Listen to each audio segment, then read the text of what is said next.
Harv. Well, on the way up there, you had to get yourself lined up into a group of 25. I think it was 25 men. And see, none of us had any records. None of us had anything at all. We were all strictly casual. And you got together in a group of 25, and then that group had an identity. And it had to be 25 people. Couldn't be 26, couldn't be 24, it had to be 25. So if anything happened there, your group would just sit back until it got to be 25 people again. And so one of the things that happened is when we flew out of,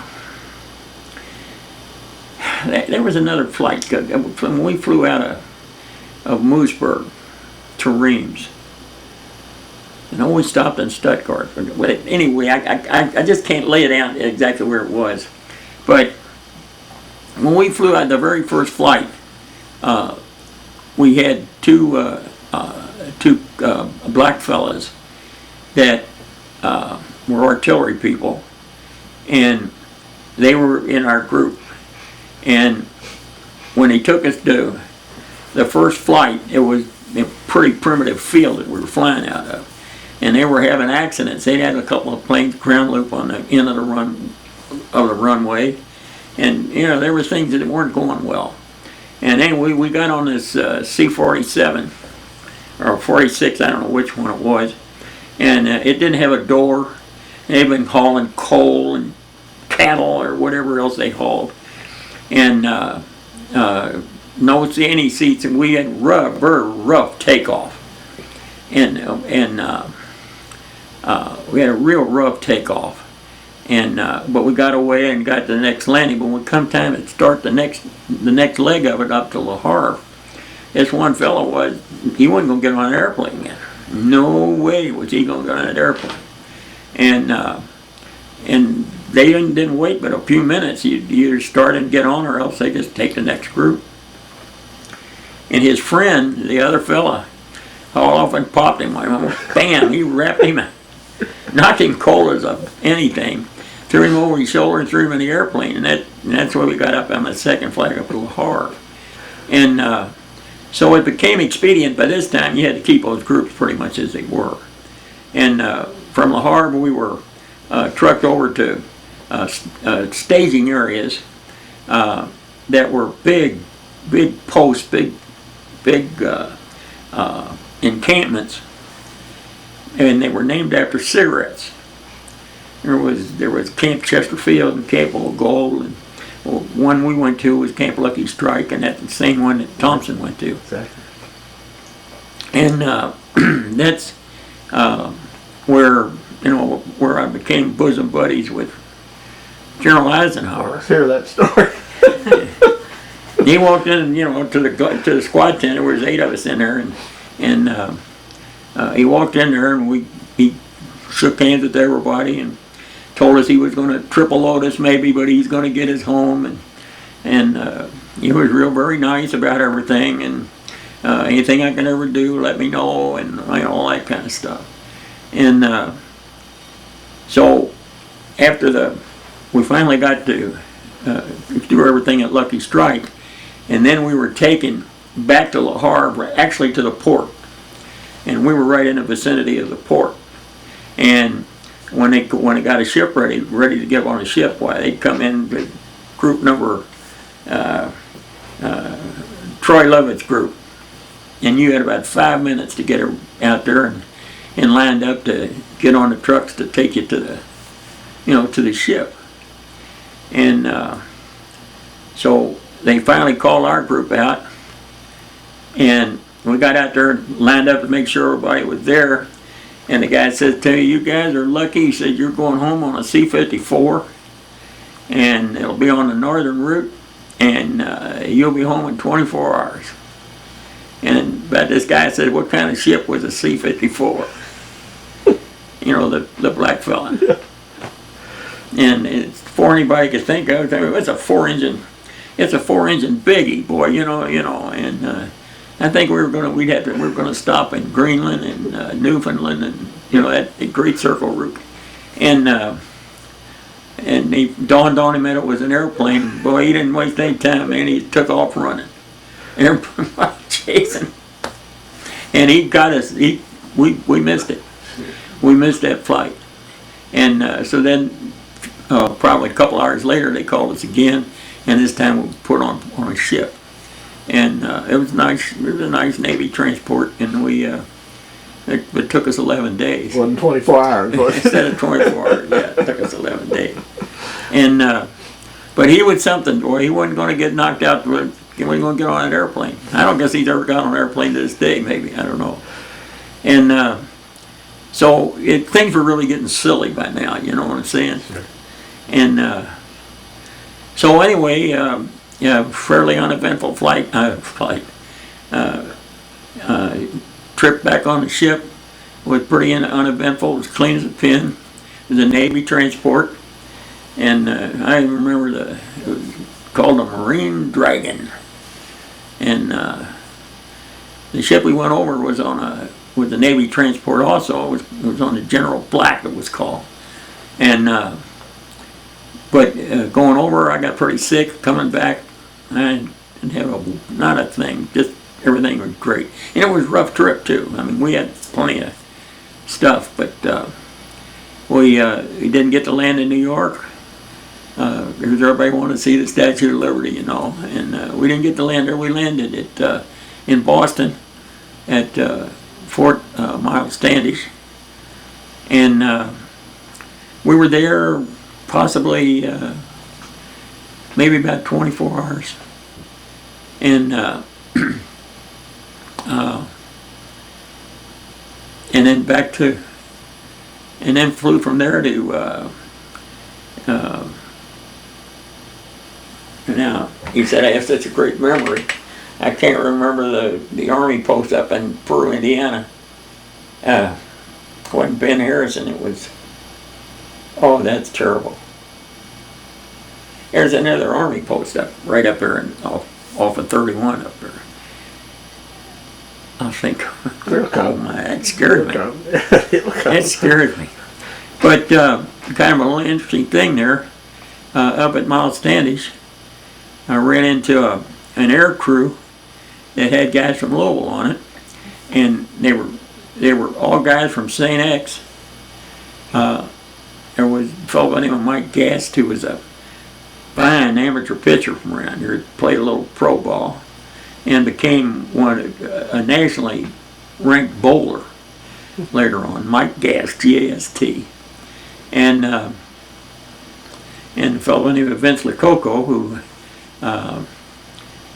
he was a navigator on the ship, and the pilot was Bill Stansbury.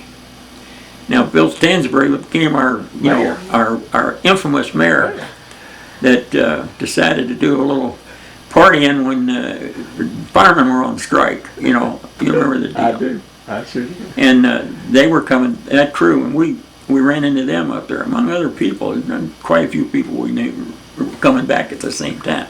Not prisoners, but other regular rotation guys. What was the feeling? Was it just a party atmosphere in terms of, or what were you just? I know you're grateful to be in the States again. Yeah, it wasn't as confetti, you might think. Yeah. You know, it was. I'd say it was quiet jubilation. You know. Yeah.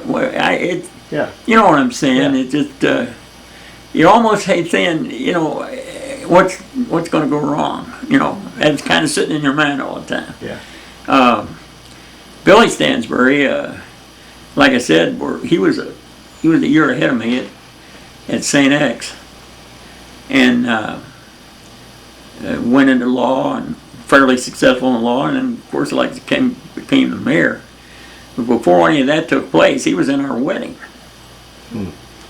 and because he went to the same school, he went to Holy Cross with grammar school with Rosemary. He was a year ahead of us, and it wasn't until later on that he got swinging pretty good. But anyway, that got us back to camp. Oh God, it's going to drive me crazy, that kind of thing. Not that it normally does, but I just think I'd ever forget that. And that's when I saw my folks for the first time. I was up there and had some processing to do.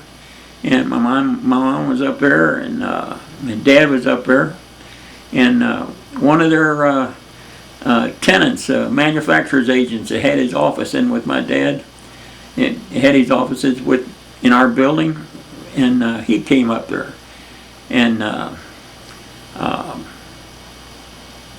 that's who I saw first up there at that camp. And then when I got loose from there, I was home free. I came home with my folks and had to set about getting some new clothes and everything. My dad gave all my other stuff away. Gave it all away, all my clothes. And he was not a very good optimist. And well, I understand that of course the war, the big war, was still not over in the sense of Japan, and you really weren't free from Uncle Sam yet, were you? No, I of course, yeah, I was still in the service. I had a 60-day leave. It was called a rehabilitation leave. And during that 60 days,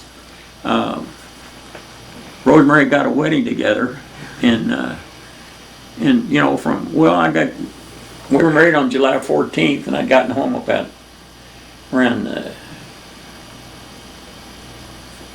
14th or 15th of June, something like that. And that's one.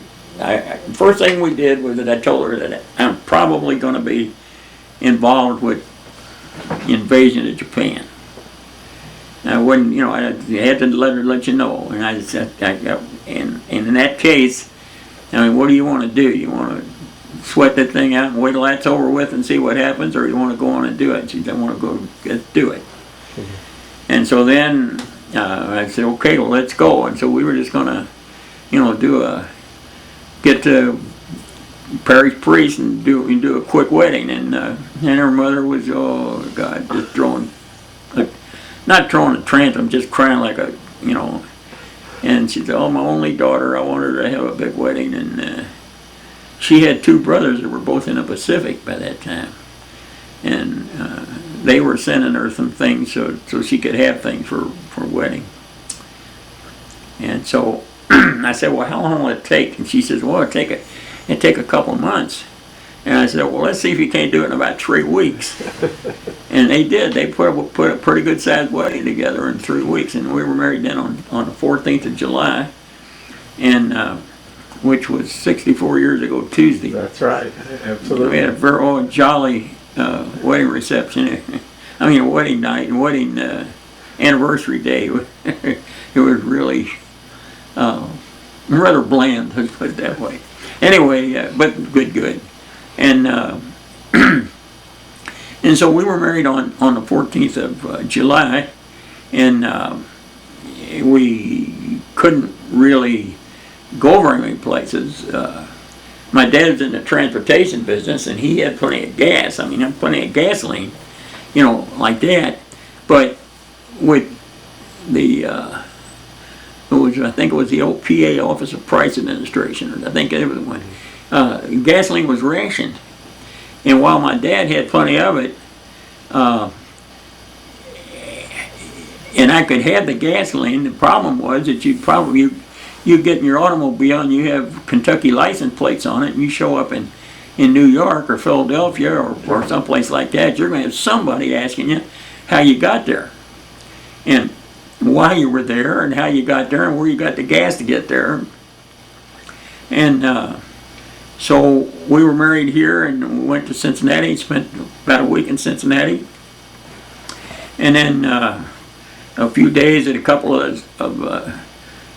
went to then down to French Lick, and we spent the night in French Lick, and that was an American Plan place at that time, and of the old school, you know, the old spa type thing, you know, the ladies with the blue hair sitting in the rockers on the veranda and all that, and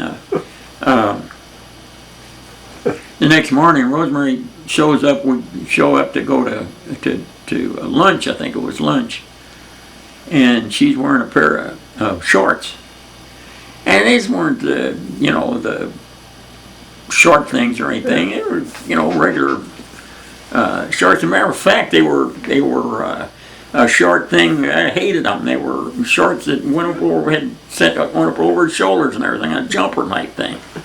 And we got to the dining room, and my God, waiters flew and people flew from every direction. We can't come in here like this. You can't do that.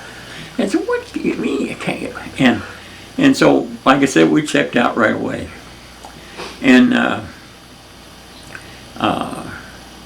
then I really, we just came on back home then, and let's see, that would have been,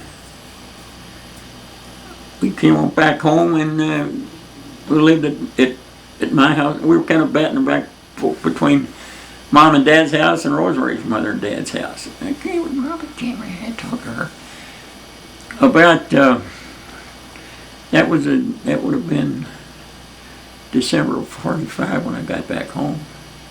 And I told you the story about that. That was, the deal about the Eisenhower thing. Yeah. When I did get home after that, her mother was quite sick. Mm.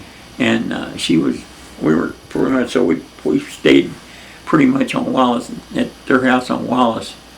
And then I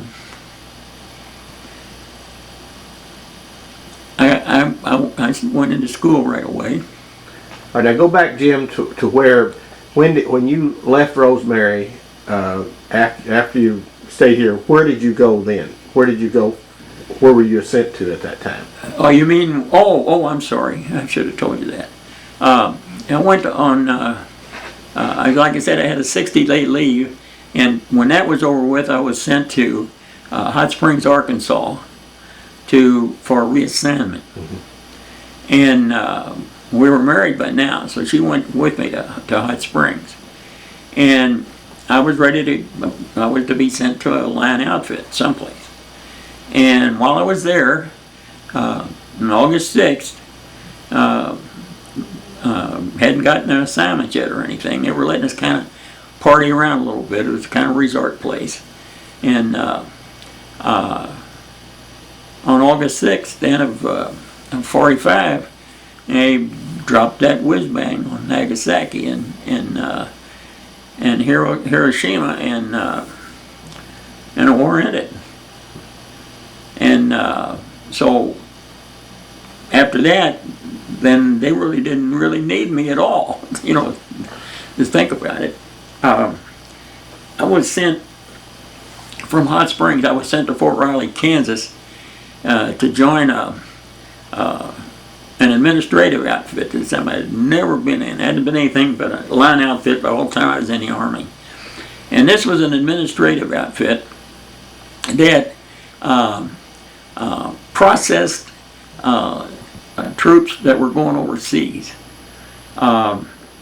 They had spent most of the war as a unit at Fort Meade, Maryland, right outside of Baltimore up there. And they processed people to go overseas. And what they did then was to move this unit from the coast right to the dead center of the country, and right in the middle of Kansas. And all the basic training troops that, they get out of basic training, and they were sending them right overseas. All of them from all over the country, they'd come into Fort Riley, and we processed them for overseas shipment, and then put them on trains and sent them either to the East Coast or the West Coast for overseas duty. And when they got to the coast, they didn't have to do anything. All they had to do was get off a train and get on a ship. I mean, everything was done. I guess it was pretty efficient that way. And so I really had to do some finagling. I'm brand new married, and this part of the thing these guys would do would after they got processed, they'd escort them to the, on a troop train to the East Coast or West Coast. And guys were gone, 8 and 10 days at a time. And so they asked me what kind of work I'd like to do. And I said, look, I don't care what I do, but I said, just don't put me on the trains. And of course, first thing they did then was assign me to, to that train duty. And I right off the bat, boy, I went to the highest guy I could find, and I said, look, you don't need me on those trains. I can do other things. And so they looked at my MOSs and everything like that. And Troy is the darndest thing. He said, I see you're versed in weapons. I think we'll send you to the weapons pool. Weapons pool, they said, And I thought they said weapons school. Yeah, that's great. That's great.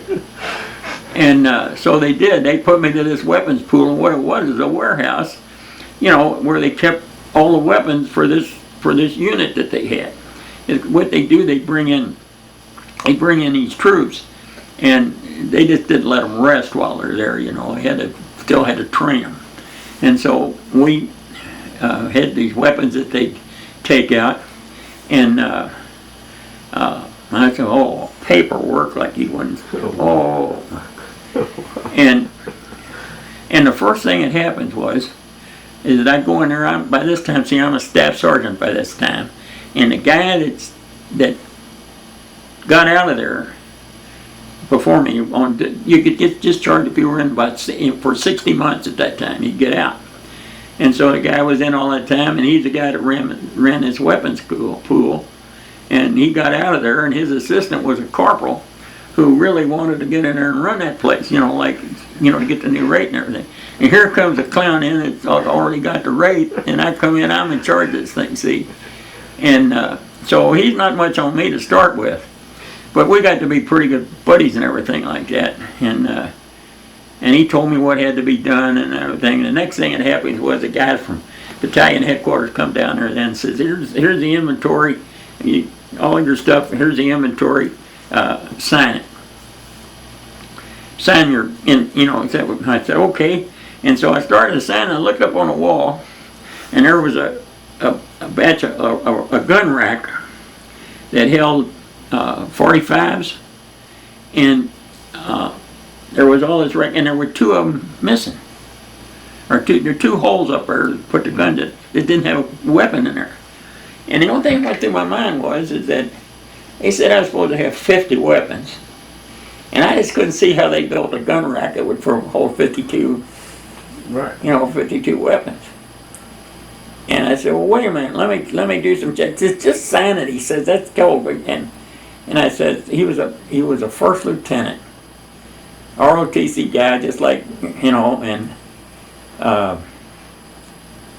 said, well, wait just a minute here. And so anyway, I counted the weapons, and there was only 48 pistols there. And I said, I'm not going to sign that. He said, this is a direct order. Sign that paper. And I said, this is a direct statement. No. And, so right off the bat, I'm in trouble, up to here already. And of course what happens is, more than that happened, they find out that weapons were all over everywhere. I mean, the officers had checked out shotguns and just hanging on to them. There was if you wouldn't believe this or not, they found a light machine gun or a tripod and everything. They found it in one of their living rooms. Their kids were playing with it. Oh my goodness! But they were missing a half a dozen shotguns, these two pistols, all kinds of weapons. And well, there was a little to-do over that. They finally got them all back, and everything. And while this was going on, I ran into a guy from New York, and he was a real Philco, he was the hot shot. And he was with a training regiment, which taking the troops out in the field, and they were even working with weapons or working on map reading or whatever they did. And boy, he didn't much want that. And I didn't want that other thing. And I said, hey, how about you and me swapping jobs here? What's your job? Well, I'm in that, that's ground to him. And so we managed to pull at Switch we got, where they put him in charge of those weapons, and it so happened that he messed up somehow or other and got canned out of everything, and that corporal finally got his rate and got to run that place. But he took my job and I took his job, and I was very, very happy because I was back working with troops again, and I didn't have a whole lot of paperwork I had to do, and it was out every day with the field. We'd go out and work with mortars, with machine guns, with close order drill. I mean, it was that kind of thing, and I could handle that. Mm-hmm. And so that's what I did the rest of the time out there at Fort Riley. And we lived at we had a little apartment in Manhattan, Kansas, right on the edge of Kansas State University, and where Rosemary was homesick, but we were very, very happy. And she became eligible for discharge sometime in October, or late October, and they wouldn't let us out. There was about a dozen of us that came under that directive, and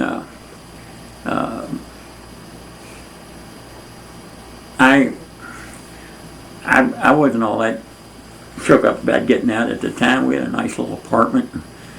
We were, 3-4 months married, and everything was kind of going okay. And then her mother got sick again, and really big time bad this time, and she had to go home. And that's when she went home on the 7th of December of 45, and on the 8th of December I wanted to be out of there. Sure. And that's when I joined the fight about trying to get out. Well, let's hear about that. I don't think Carrie has heard that. I have, but I want her to hear the story because I think it's very important. What was happening was that the unit that I belonged to had just been decimated by discharges of people that had been in the service 60 months, and they got out, and they had been in this unit all this time, and all of a sudden they weren't being able to replace anybody, and so all the guys there was about 12 of us in the same similar boat. Not all of them were PWs, but all of us were combat veterans and from overseas, and they wanted to be out of the service, and to me it didn't make any difference until she had to go home. When she had to go home, then I wanted to be out. So we tried everything in the world. I said, well, man, we can do this. We just get the Inspector General,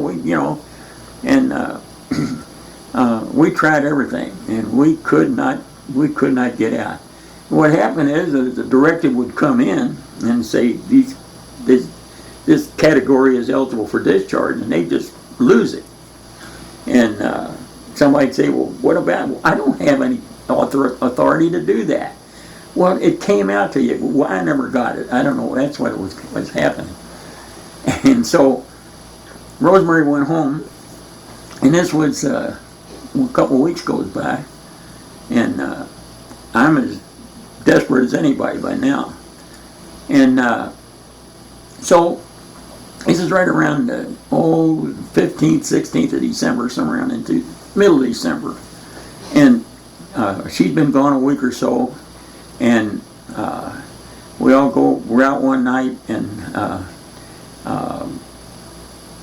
at the bowling alley, and drinking that 3-2 beer, and nobody had any money to speak of, and what are we going to do? What are we going to do that? And that's when I had just enough of it that I said, well, I want everybody to know that I happen to be a personal friend of Dwight D. Eisenhower.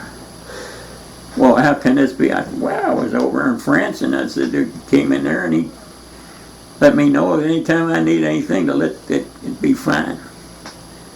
And he'd take care of it. By this time, he's chief of staff of the whole army. Mm-hmm. And so we got together, pooled all the money we had. I think we had something like $12 or $13, and composed this what they called a night letter back in those days. A telegram, not a straight wire that went right away. It kind of went when they could send it. And we sent this night letter to Dwight Eisenhower, General of the Army, United States Chief of Staff, you know.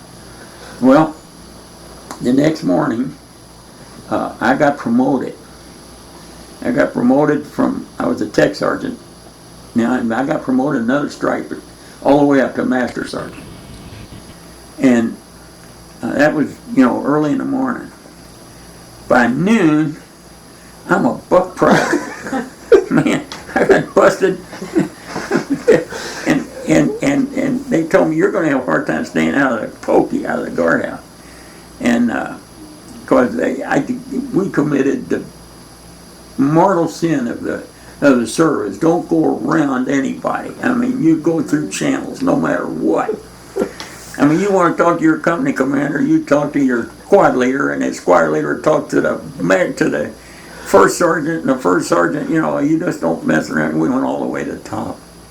And so I'm busted all the way down to nothing. And but the thing about it is that we were going to get out then. I mean, he found out about it, and I guess he said, "Do what you want to with them, but let them out." Get rid of them. Well, I mean, you know, they couldn't want that kind of stuff going on, I guess. And so my company commander, he managed to pull some strings or whatever it was. Instead of going out as a buck private, I went out as one of my old ranks of a staff sergeant.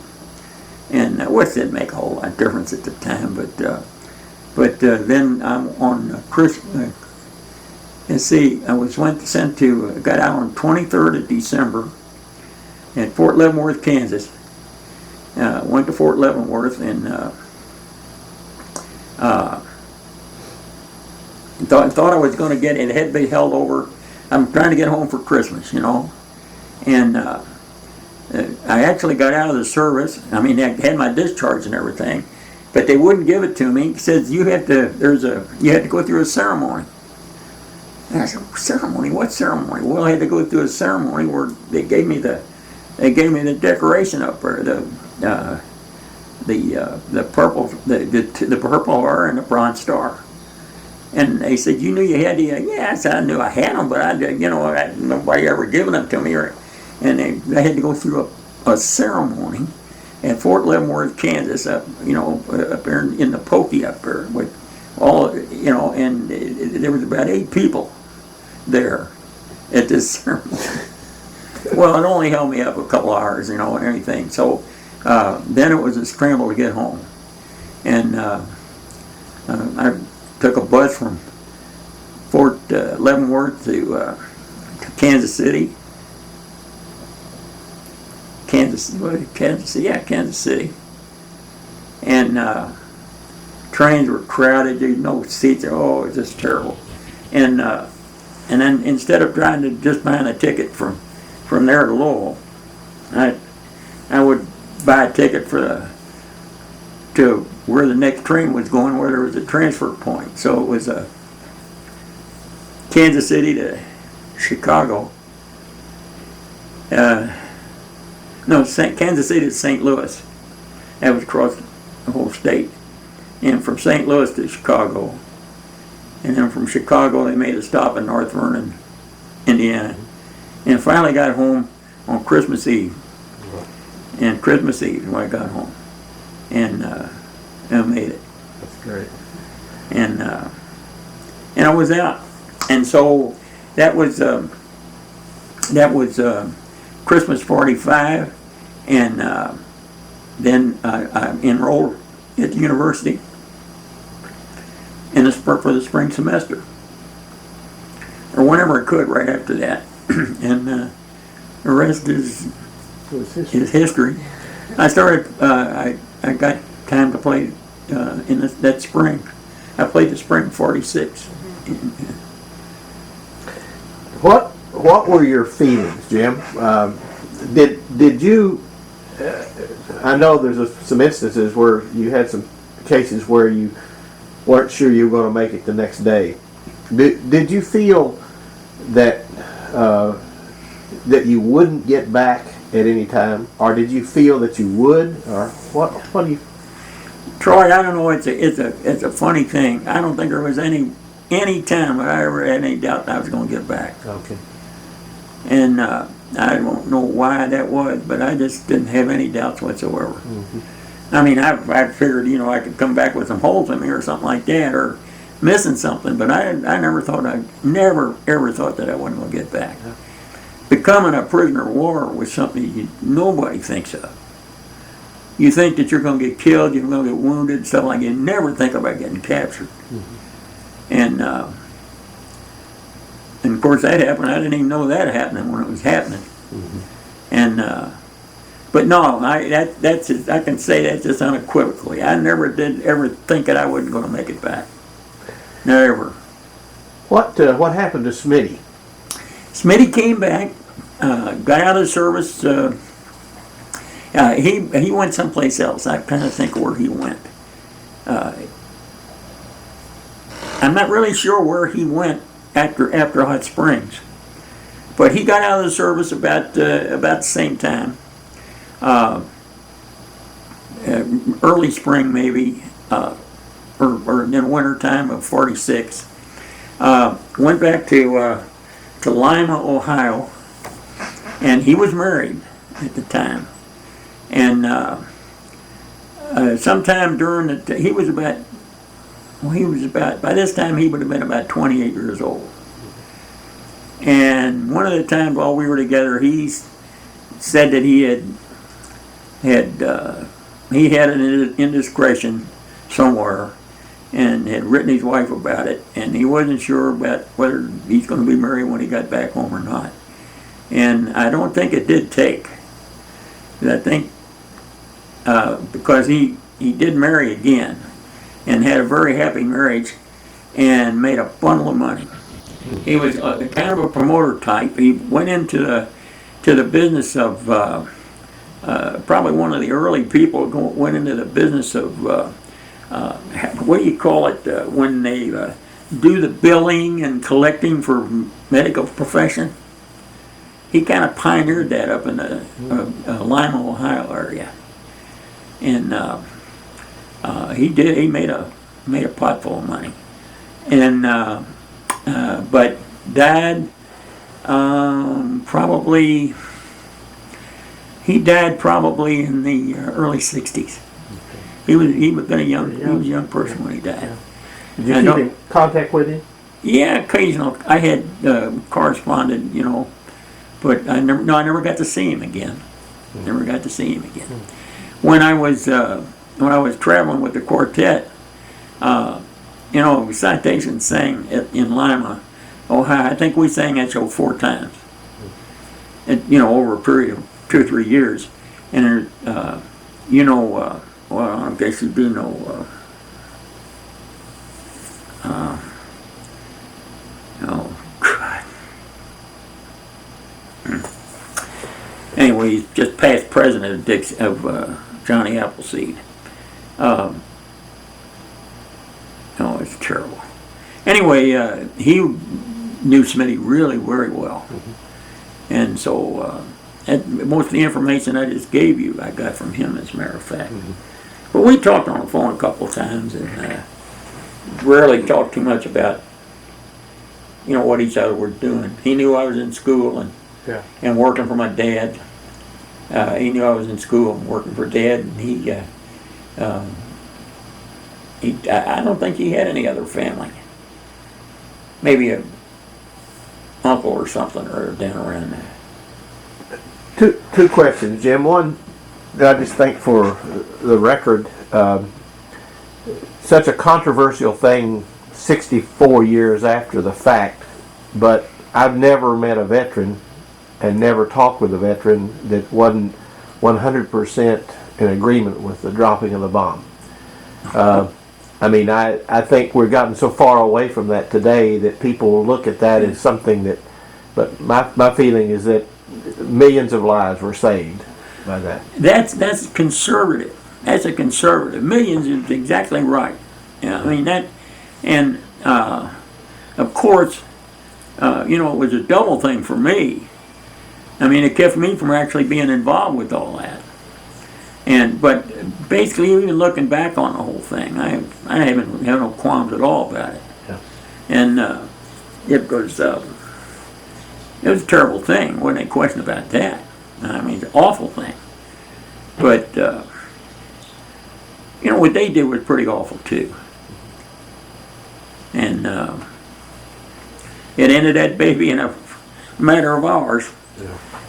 And that was going to be, because that if we'd have had to invade that homeland, that mainland of Japan, first of all, it had probably made Normandy look like a Picnic. Sunday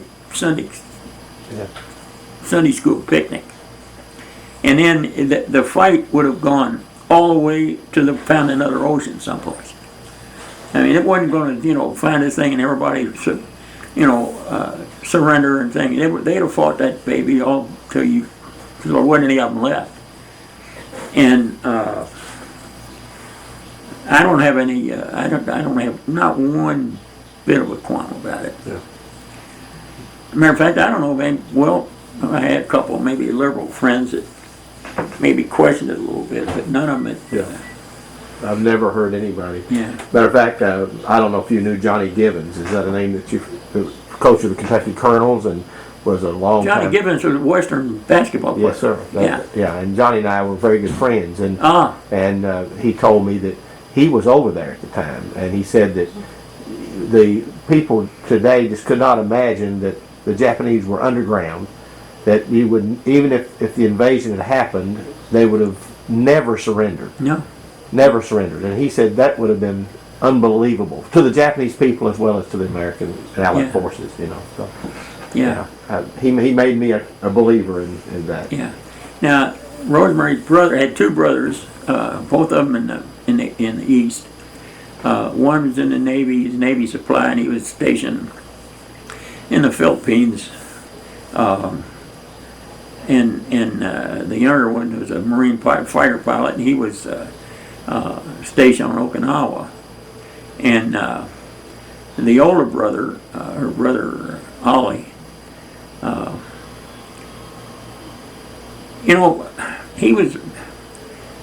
this guy was the most, he was the most liberal guy of anybody I ever knew. And as far as I can ever tell, I never knew where he drew the line. There's always somewhere you go, I want this and that and that. Let's just say, for example, about, say, blacks. Mm-hmm. Well, I don't care whether they come to my restaurant, and I don't care whether, I go to the show with them, I don't care what this time. But somewhere along the line, they're going to draw a line. Well, I don't want them in a swimming pool. Or I don't want to, I don't want them marrying, Somewhere the line gets drawn. Mm-hmm. Not with him. I mean, this guy was the most completely fantastic lover of human beings that I've ever really known. Did very, very well in the insurance business. God knows the things that he's done. I mean, in addition to things, he practically built a convent down in the center part of Kentucky someplace. There's an establishment on Illinois Avenue called Dayspring that deals with mentally retarded adult people, and where they have their own place there, they have to manage and cook and manage and pay their bills and everything themselves and everything, but they have this facility there, and he practically did that single-handed, and they got a big plaque there for him and everything, and he was a really fantastic person. I never knew where he would ever draw the line, and even he said, I was drawing a thing. He had no problems with all that, dropping that palm. Mm-hmm. Yeah. He was the most unique individual I ever knew in my life. He was 10 years older than Rosemary, and he's just about our age right now when he died. And but he did so many good works that I can't even begin to enumerate them all. And And he wasn't happy about it, but he knew it had to be done. Yeah. Yeah. And Rosemary's other brother was maybe a little bit just the opposite. He was a hellraiser, and now I knew him, a lot better because I played ball against him. He's just a couple of years, 3 years older than we are, and good athlete, pretty good baseball player, pretty good football player.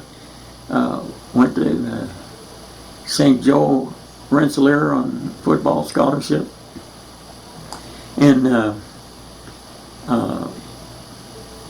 went into the Marine Air Corps through Iowa pre-flight. Went to Navy Air Corps, was selected then to go into the Marines, and went overseas with as a fighter pilot and flew Corsairs, and got himself in a little trouble. I think he flew under the Golden Gate Bridge or something or other, and for one thing, and then I think he also got caught flying a problem. One of his good friends, there was a certain thing he's got flunked out on doing, some flying deal, cross country or some kind of thing. I don't know what it was. And anyway, Bud took it for him and got him passed and everything. I think he got caught. So he ended up as the operations officer. He took him out of flying the combat range. He became operations officer on Okinawa. And he was something. Became a very successful salesman in transportation industry. And his family would travel around a lot, and he eventually ended up in Chicago. And he died 3-4 years ago. And so that family, it brings us back to that lady, and I tell you, I just I don't know how to describe her. She is something, I tell you. And never wanted to be in the foreground of anything, just always support, but never wanted to, get up and do anything you want, or anything you ask her to do or anything, but just don't ask her to get up and get in the limelight any. And so, anything, without her, I'm nothing. I'm nothing without her. And the same way goes with, and looking back at the, a couple of those awards I got in the barbershop thing, the Achievement Award and the Hall of Fame thing, and I look back on the thing, why didn't I say that, and I accept this on behalf of the guys that made it possible, because it was the guys that did it. And but you always look back and you say, well, I should have done this and I should have done that. And but I never did do everything too right. But the family, both our girls are adopted, and they've been nothing but a delight. They're still running the family business, and Donna is a absolute whirlwind and just terrific person, a hellraiser. Not a hellraiser as far as the temper is concerned. And she and Kathy fight like cats and dogs, but they're making it happen. And wait a minute, they're talking about fighting so much, but they do. And but my family has just been an absolute, not only a delight. They've been a necessity, if I put it that way. Had they not been around, I don't know what had ever happened to me. I know I'd never gotten a degree if it hadn't been for Rosemary. I know I'd have dropped out of that. Something would have caused that. And just very, very quietly, yes, I know you're going to do this, yes. look, Rosemary, I said, I got a morning class in Sociology 101, I got a afternoon class on playgrounds and recreation, and I got a night class on anthropology or something like that. You'll be able to handle it all right, you know. All, you know, looking at that quiet velvet glove, you know, wrapping you right in the chops with it all the time. And so, you know, my mother was an absolute saint. My dad was a long way from being a saint, but he was sure a great person for me. And I, you know, really don't know much about my family back past my grandparents, and never really had any desire to. Now, Rosemary's family, I wish I had it here. Her family dates all the way back into the 1700s. I mean, her maiden name was Merchant, and French, descended from French Huguenots. And of course, when her mother was also half French, but she was from the other side of the fence. She was from the knee benders that persecuted those Huguenots, you know. And so she's and like I said, it just so fantastic in everything she's done for me anyway, and continued to do so. I mean, to tell you, she always can walk on. She's all burned up now because look at that. I spilled something at the fishery on me, and oh, this is part of a napkin it got. And every morning, you know, my clothes are all laid out. She's just a fantastic person. Yes, indeed, she is. So, and I just can't say too much about the two girls. I mean, they have been an absolute delight right from the word go. Donna was one of the most intelligent people I ever knew, but after a couple of years in college at the time, she just wasn't applying herself at college, and that was right in the midst, pretty much the midst of our big financial problems back there, and she just dropped out of college, and I always regretted it, and I don't know whether she did or not, but she has kept herself up and kept herself educated. All kinds of extension things that she goes through right now, seminars that she goes to, and she's up to date on so many things. Computer expert, she's a real geek. And Kathy, she was the one that didn't have all the natural abilities that Donna had, and she just had to work her tail off. So she comes out of Western magna cum laude, Miss Summa by hundredth of a quality point somewhere along the line, and all because of the first semester I think she got a B or something, and after that it was right straight through, and but she had to work. I mean, she had to work her way through school too. But, I had nothing back then when she was in school. Yeah. And there's one time I remember I had a little. Do you remember a car called an Astra? Yeah. It was a Pontiac version of a Vega. Yeah. Yeah. And I had this thing when she went to school. I gave her that Astra, and she called me and said that she couldn't get it started. And I left for Bowling Green. I had an old Pontiac station wagon, a big old station wagon, and trying to get started in the business and in photography and everything.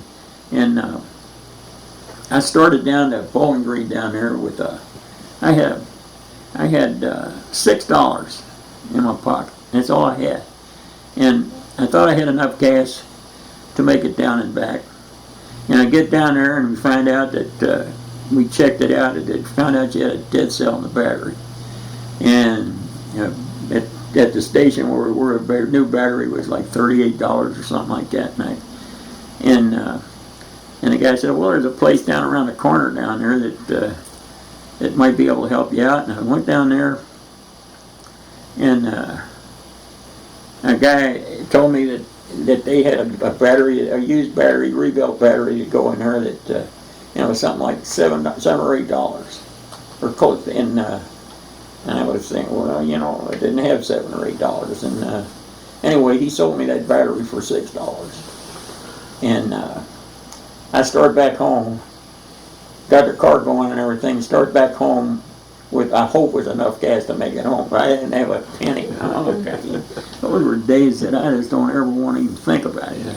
But that those kind of problems are the easiest kind to solve.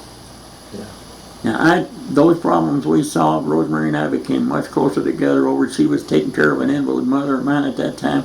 Everything got tighter and everything.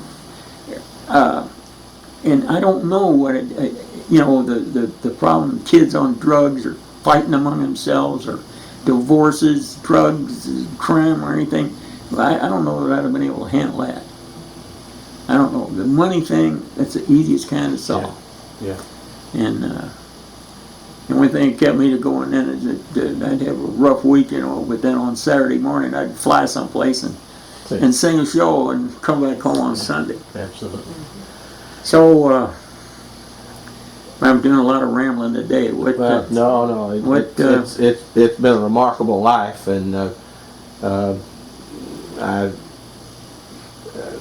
guess I'm not often, but sometimes asked, who's the greatest person you've ever met, and oh, gee, pretty hard to top this one. So I just want you to know how much we appreciate it, Jim, and Oh heavens! This has been a delight for me. I feel like I puffed up a few things, or a little puffed up about some of these things, but I hope it's of some value. Oh, yeah, absolutely. And Carrie, you might speak to that. Yeah, I mean, I can tell you, I've learned a lot personally, but there's so many. I keep telling people back at work, I'm like, oh my gosh, now he's talking about baseball. Now he's talking about high school football. Now we're talking about the war. I mean, it's just, and then, what really got us started on this whole thing was, barbershop.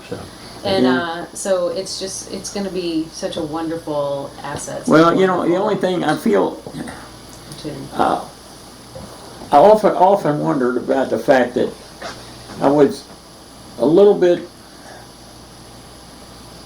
kind of sitting a little bit in between times where, I was only in combat. I was only overseas about 9 months. I was in combat about 2 months. Spent the rest of the time in prison. I got friends that were overseas 2 years. And I wonder about that. I've managed, I don't mean that, that's not the word I want.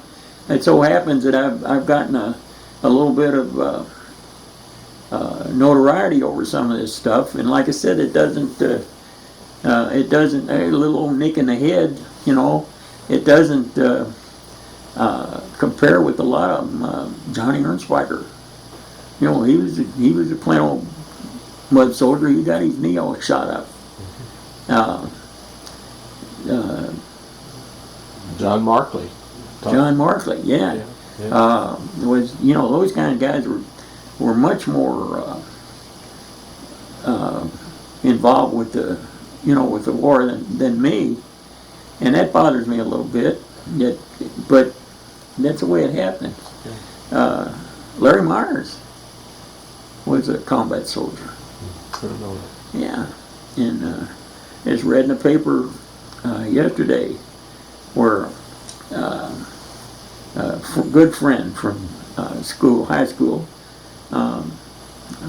I didn't know this, until I read it. Read the obituary in the paper. His name was Ray Nolan, and he was class of 41 out of St. X, valedictorian of the class. Went to Notre Dame, summa cum laude out of Notre Dame. Didn't know it until, went into the roofing business and became very successful in the roofing business. Passed away a couple of days ago, and I find out that he was overseas in the 78th Division. I assumed that that he was in the line. In the line, you can be in a division and not be in the line, of course. But I assumed that he was in the line, and probably that 1 year there, you could get that appointment to OCS came pretty easy. That 1 year came a little bit tough for me, and I just wasn't destined to be one.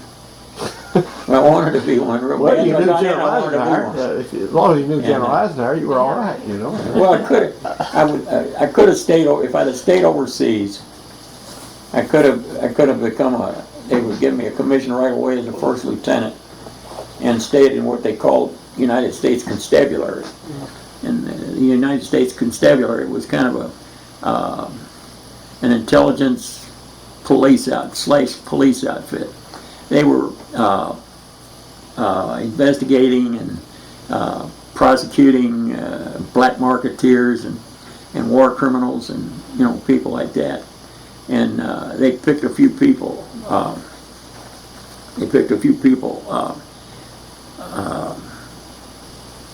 Out of some of the PWs, and that he said that but you had to stay over there for a year. And didn't much want to do that. I wanted to come on back home. If I could have gotten home for a while, maybe I would, But I look on it myself as being extremely lucky that what I did do became very visible, and